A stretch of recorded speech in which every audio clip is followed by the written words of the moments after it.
चलिए सभी इस समय जिस एक ही लगन,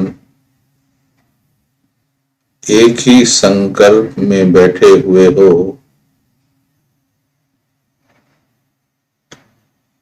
वह एक ही संकल्प व लगन कौन सी है? अभी सिर्फ रियलाइज करेंगे, अभी केवल महसूस करेंगे, अभी इंटरेक्शन जब कहा जाए तभी करना। बिल्कुल योग युक्त होकर बैठ जाएं, अव्यक्त वाणी को अनुभव करें। सभी इस समय जिस एक ही लगन, एक ही संकल्प में बैठे हुए हो, वह एक ही संकल्प व लगन कौन सी है? बाप का आह्वान करना व बाप बच्चे के मिलन का मेला मनाना। जब सर्वशक्तिवान बाप का आह्वान स्नेह और दृढ़ संकल्प से कर सकते हो, स्नेह और दृढ़ संकल्प से कर सकते हो, तो क्या स्वयं में जिस भी शक्ति की कमी या कमजोरी महसूस करते हो,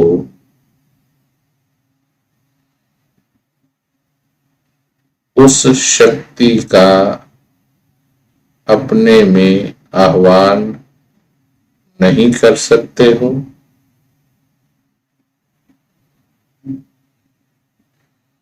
दोबारा से सुनेंगे और महावाक्य की बड़ी सूक्ष्मता में जाएंगे। सभी हलचल बिल्कुल बंद करके बिल्कुल स्थिर चित्त होकर बैठो और महावाक्य की गहराई में गोता लगाओ। चैट पर लिखने के लिए यदि कर्मेंद्रियां चंचल हो रही हैं, ये भी अव्यक्त स्थिति नहीं है।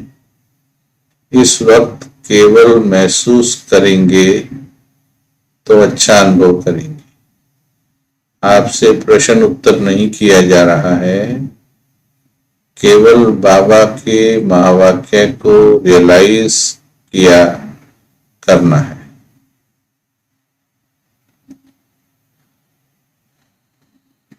जब सर्वशक्तिवान बाप का आह्वान स्नेह और दृढ़ संकल्प से कर सकते हो, यानी जब हमारे संकल्पों में इतनी ताकत है कि हम भगवान का आह्वान स्नेह और दृढ़ता से कर सकते हैं, तो बाबा ने कहा कि जिस भी शक्ति की कमी महसूस करते हो, उस शक्ति का अपने में आह्वान नहीं कर सकते हो। यानी कहने का भाव यह है, यदि बिल्कुल अव्यक्त एकाग्र चित्त होकर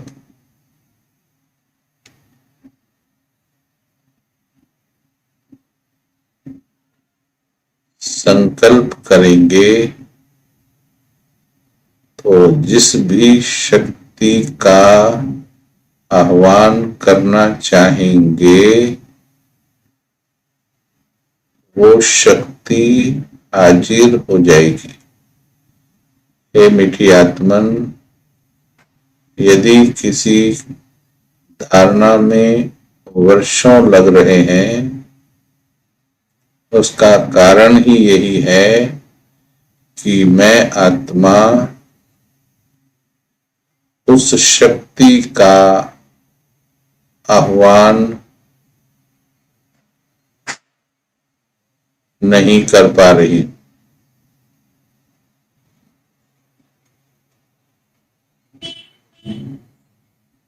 गहराई में जाएंगे महावाक्य के। यदि मुझे कई वर्ष हो गए ज्ञान सुनते हुए और यदि क्रोध नहीं जा रहा, अभी भी बाकी है, चलो 80% चला गया, 20% बाकी, 90 चला गया, 10% बाकी, तो यदि संपूर्ण रूप से क्रोध समाप्त नहीं हो रहा, तो इसका स्पष्ट अर्थ ये है कि मैं आत्मा शांति की शक्ति को आह्वान नहीं कर पा रही, इसलिए क्रोध समाप्त नहीं हो रहा। यदि घृणा के भाव समाप्त नहीं हो रहे, तो समझिए मैं प्रेम की शक्ति का आह्वान नहीं कर पा रही। यदि भय है या व्यर्थ चलता है, इसका ये मतलब है कि मैं सर्वशक्तिवान के स्वरूप का आह्वान नहीं कर पा रही।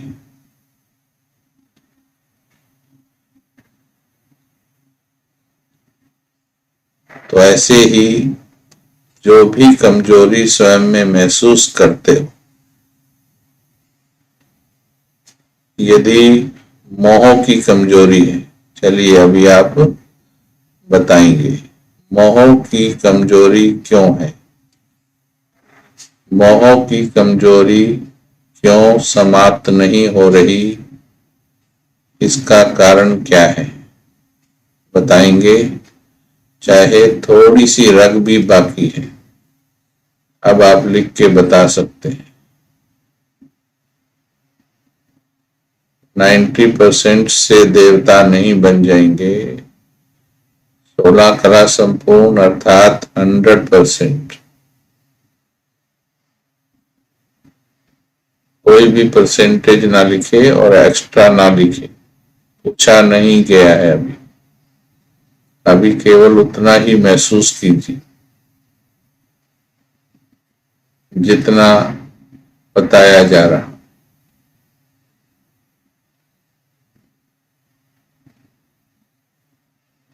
मोह क्यों नहीं जा रहा, कर्मों का हिसाब किताब तो कारण हो गया, बहाना हो गया, तो वो क्यों नहीं हिसाब पूरा हो रहा, पूछा ये जा रहा। वो हिसाब पूरा क्यों नहीं हो रहा, अट्रैक्शन तो कारण बता रहे हैं, निवारण बताइए क्यों नहीं हो रहा। मैं और मेरेपन को छोड़ा नहीं, ठीक बात है, लेकिन ये मैं और मेरापन क्यों नहीं छूट रहा, ठीक है। वैराग्यपन की कमी, ठीक है। अभी देखो एक ही कमजोरी है और कितने जवाब आ रहे हैं, क्योंकि कई बार तो हमें ये पता ही नहीं पड़ता है कि इसके लिए कौन सा गुण, कौन सी शक्ति लगानी पड़ेगी। ठीक है।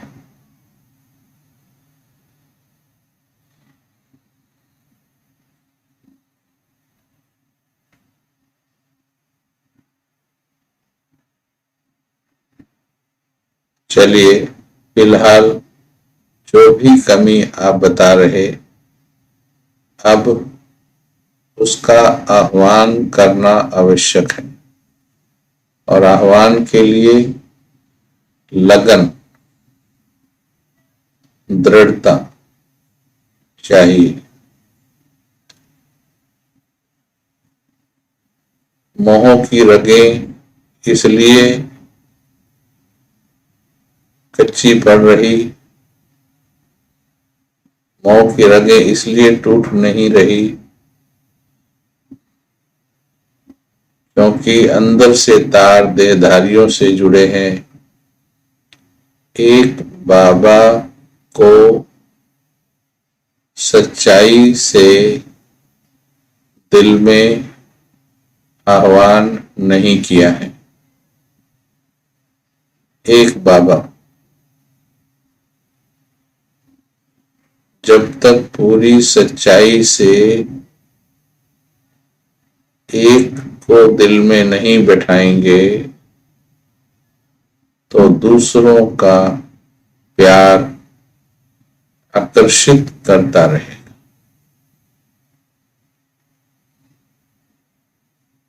ठीक है। पॉइंट जो भी लिख रहे हैं सभी पॉइंट अच्छे हैं। आपकी समझ में जो भी आज आ रहा है आप आज उसका आह्वान करो। कल आपको दूसरा स्टेप पता लग जाएगा, परसों तीसरा पता लग जाएगा और आप विजयी बन जाएंगे। क्योंकि यदि पहला पाठ पक्का कर लिया जाए, इतने विस्तार के पॉइंट की जगह यदि पहला पाठ पक्का कर लिया जाए, स्वयं को अभ्यास के द्वारा इस स्थिति में टिका लिया जाए कि मैं ये देह नहीं हूं। चलो बैठ जाओ सभी, बैठकर अनुभव करो। मैं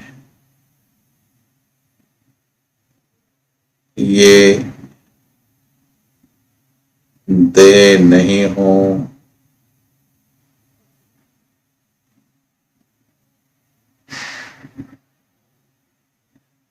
ये देह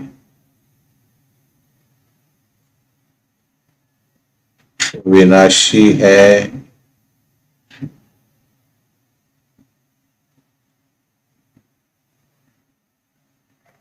देह से जुड़े सभी संबंध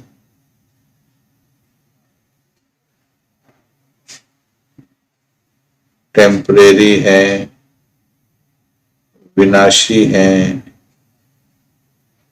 दुखदाई हैं।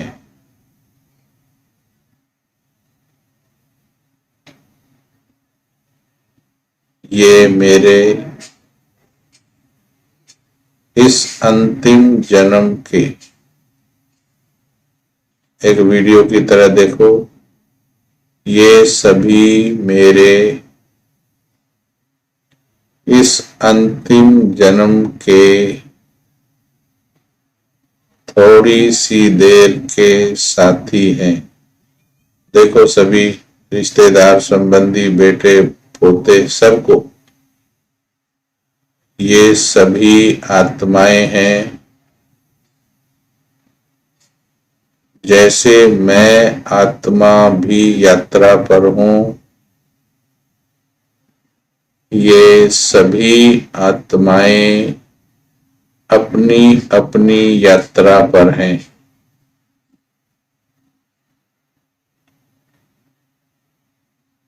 इनकी यात्रा अलग है, मेरी यात्रा अलग है। इनकी यात्रा अलग शुरू हुई थी, मेरी यात्रा अलग शुरू हुई। मुझे वापस भी अकेले ही जाना है। इनमें से मेरा कोई सच्चा साथी नहीं है। मेरा सच्चा साथी केवल बाबा है।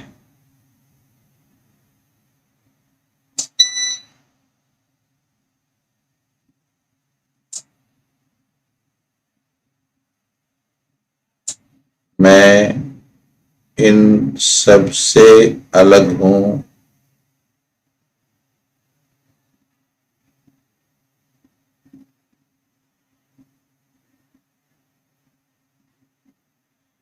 हे मेरी वैराग्य की शक्ति, आ जाओ।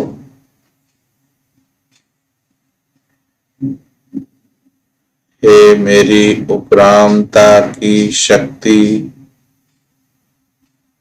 अंतर्मुखता की शक्ति, आ जाओ।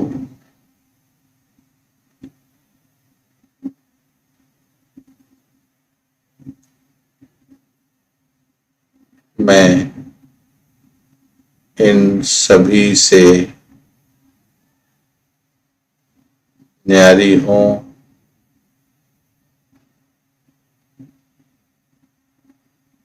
मैं अकेली हूँ।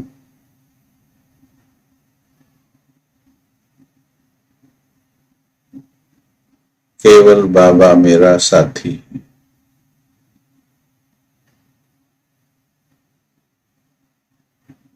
कोई मेरा सच्चा साथी नहीं इस संसार में।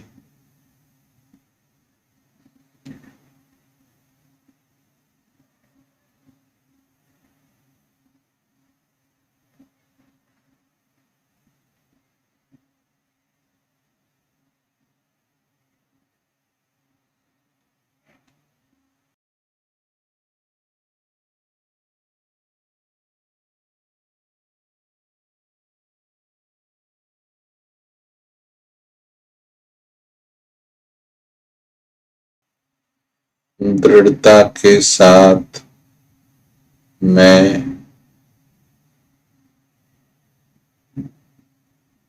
स्वयं को सबसे अलग करती हूँ। दृढ़ता के साथ मैं सभी का त्याग करती हूँ। मेरा केवल बाबा है।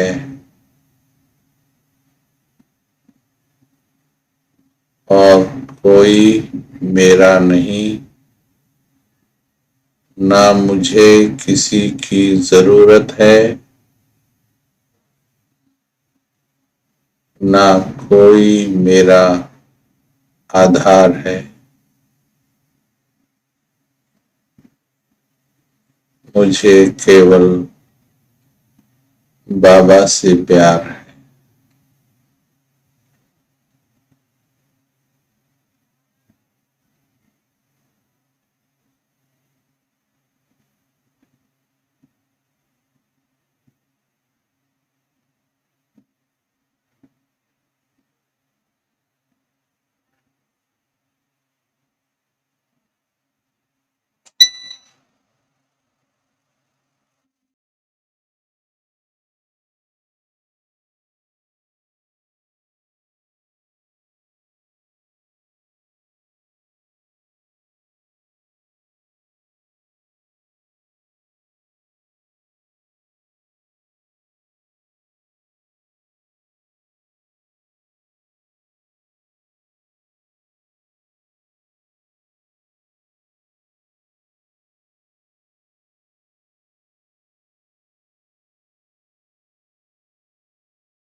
क्या महसूस कर रही है आत्मन?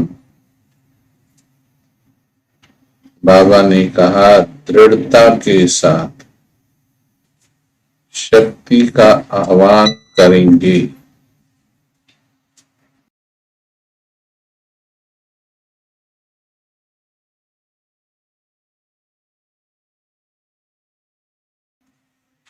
दृढ़ता के साथ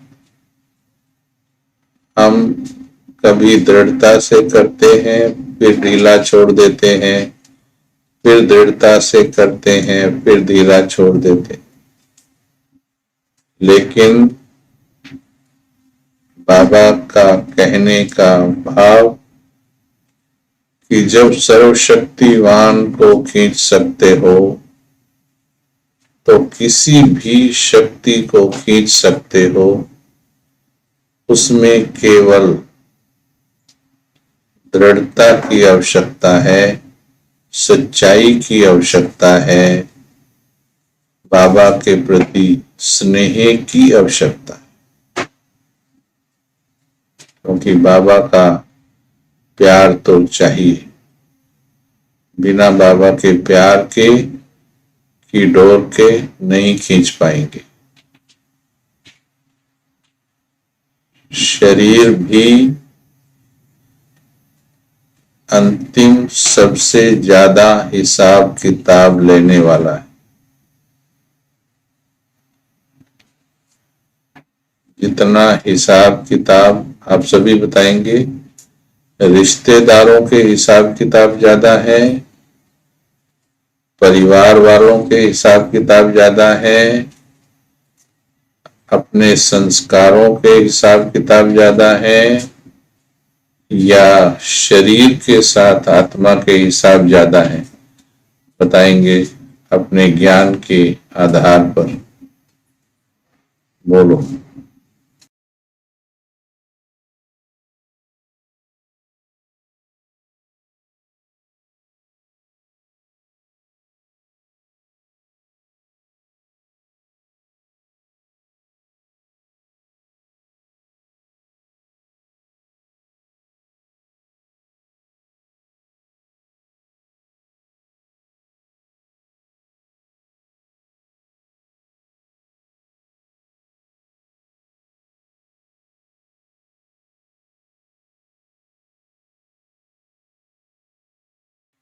हे मीठी आत्मन, एक दो उदाहरण दे के समझाएंगे। कई वर्तमान के हिसाब बता रहे हैं, हम वर्तमान के नहीं पूछ रहे, हम पूछ रहे आत्मा के हिसाब किताब ज्यादा किसके हैं। अब आप देखिए, ब्रह्मा बाबा, ब्रह्मा बाबा, मम्मा, दादी गुलजार, दादी जानकी जी, दादी प्रकाश मणि जी,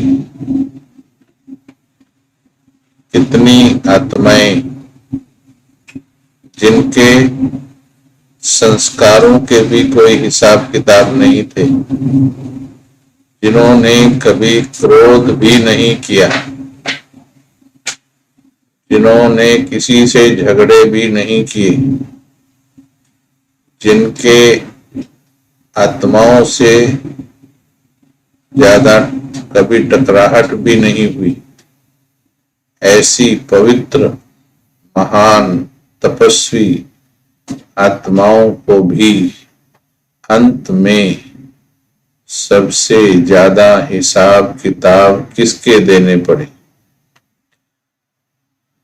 हाँ जी, अब एक नंबर डालकर बोलेंगे, उनको भी सबसे ज्यादा हिसाब किसके देने पड़े?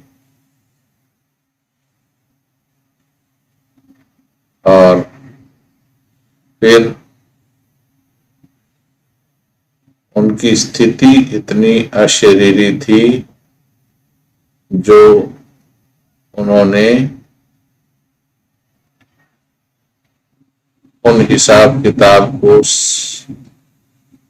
सरल कर दिया।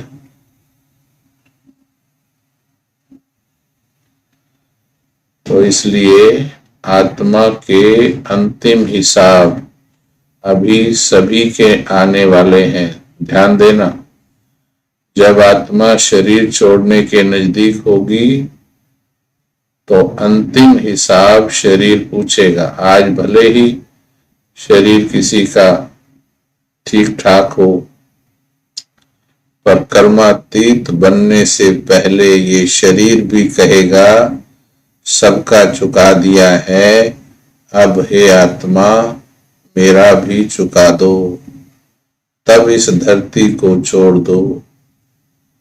इसलिए सीक्रेट को समझते हुए अभी जब तक सभी के शरीर ठीक हैं, हे आत्मन, जब तक शरीर ठीक है तब तक सभी अशरीरी होने के अभ्यास कर लीजिए। अमृत वेला को पावरफुल कर लीजिए। पवित्रता के लिए आपको दृढ़ता के साथ शिव शक्ति बनना होगा। मैं परम पवित्र शिव शक्ति दुर्गा हूं, मुझे कोई छू नहीं सकता, मुझे कोई अपवित्र कर नहीं सकता।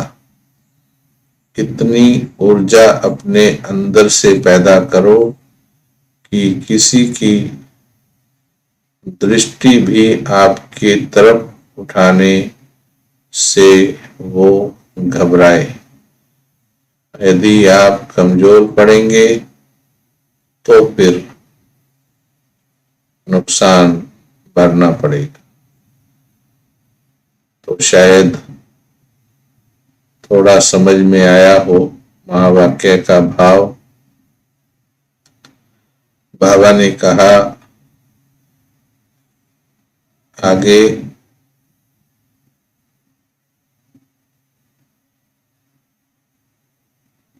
जब बाप को अव्यक्त से व्यक्त बना सकते हो, केवल याद से, स्नेह के बल से, अधिकार प्राप्त होने के बल से, समीप संबंध के बल से,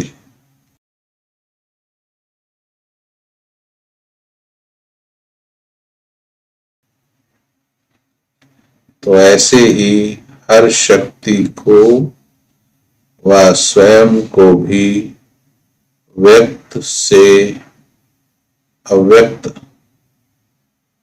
नहीं बना सकते हो।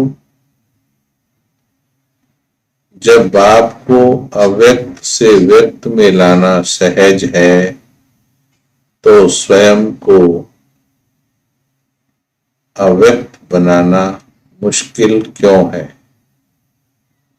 पुराने जमाने की कहानियां प्रसिद्ध हैं कि ताली बजाने से वस्तु व व्यक्ति हाजिर हो जाते थे, वह परियां प्रत्यक्ष हो जाती थी। यह परियों की कहानी प्रसिद्ध है।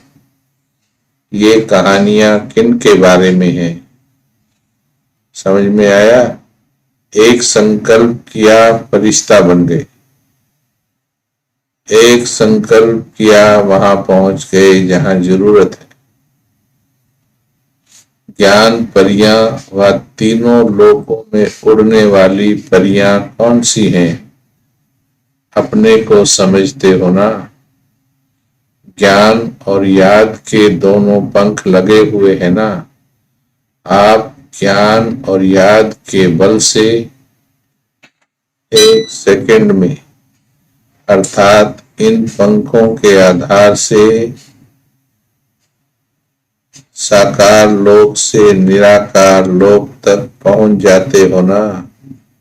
ऐसे फरिश्ते समान परियों को एक सेकंड में जिस शक्ति की आवश्यकता हो, संकल्प किया, आह्वान किया, वह शक्ति स्वरूप में आ जाए, ऐसी ताली बजानी आती है। ऐसी परियां बने हो जिन्हों का हर संकल्प गायन होता है। वर्तमान समय का पुरुषार्थ 1 सेकंड की गति का होना चाहिए, तब कहेंगे समय और स्वयं दोनों की रफ्तार समान है। इसको ही फास्ट या फर्स्ट स्टेज कहा जाता है। संगम युग पर सर्व शक्तियां ऐसे अपने अधिकार में चाहिए, स्वयं में शस्त्र समान शक्तियां हों, जो जब चाहो कर्तव्य में ला सको। अच्छा, ओम शांति। इससे आज छोटी सी वाणी, लेकिन कितनी पावरफुल वाणी। आज की नुमा शाम का लक्ष्य 1 सेकंड में स्थिति बदलना, यानी इतना इस देह और देह की दुनिया से डिटैच हो जाएं कि बस 1 सेकंड का ऑर्डर मिले, 1 सेकंड के ऑर्डर में परम धाम, फिर कुछ याद ना आए। 1 सेकंड के ऑर्डर में सूक्ष्म लोक, कुछ याद ना आए नीचे का। नीचे मेरा कुछ है ही नहीं। ये जब पक्का हो, ये तभी हो सकता है जिनका नीचे का वैराग्य भाव नहीं है धरती का, और ऊपर से प्यार नहीं है भगवान का। जैसे कोई जंप लगाकर हेलीकॉप्टर को पकड़ लेते हैं, चलती हुई ट्रेन को पकड़ लेते हैं, यदि वो पकड़ मजबूत ना हो तो गिरने का चांस रहता है। इसीलिए बाबा का प्यार यदि पक्का नहीं है तो फिर ऊपर नीचे होने का चांस रहता है। ठीक है, चलिए अभी बैठेंगे, आज यही पावरफुल अभ्यास करेंगे। कभी साकार में आएंगे, साकार में आना माना मस्तक में आत्मा बनना, कभी सूक्ष्म अव्यक्त में जाएंगे और 1 सेकंड में परम धाम में जाएंगे। और इसके लिए पहले वैरागी बनकर बैठे। ओम शांति।